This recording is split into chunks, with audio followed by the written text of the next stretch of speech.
It's so complicated. It's so complicated because, for example, let me show you something just as an illustration. Um, I wasn't planning on doing this, but look at this little piece of art that I made. Right, I've been making physical art, and my whole room is surrounded by that. Is this human made? Well, a lot of it is. It's physical, right? The only part here that's machine made is this little girl. I spent countless hours generating the figurine in Midjourney, and then I printed it. It's technically co-created, right? So simply put, it falls into the middle bucket, right? But that's very different from me generating something together with Midjourney and keeping it digital. That's very different than me taking the first generation that it would give me.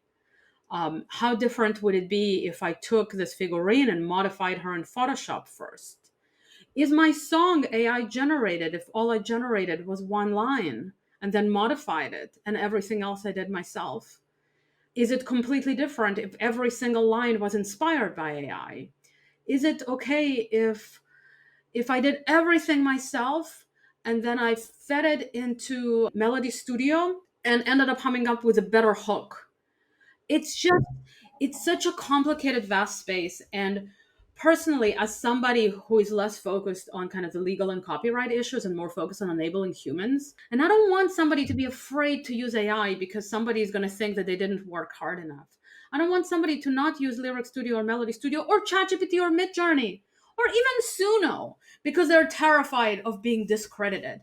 I want them to use everything and believe in themselves and create the best things that they can using whatever is helpful and ignoring whatever is not helpful, right?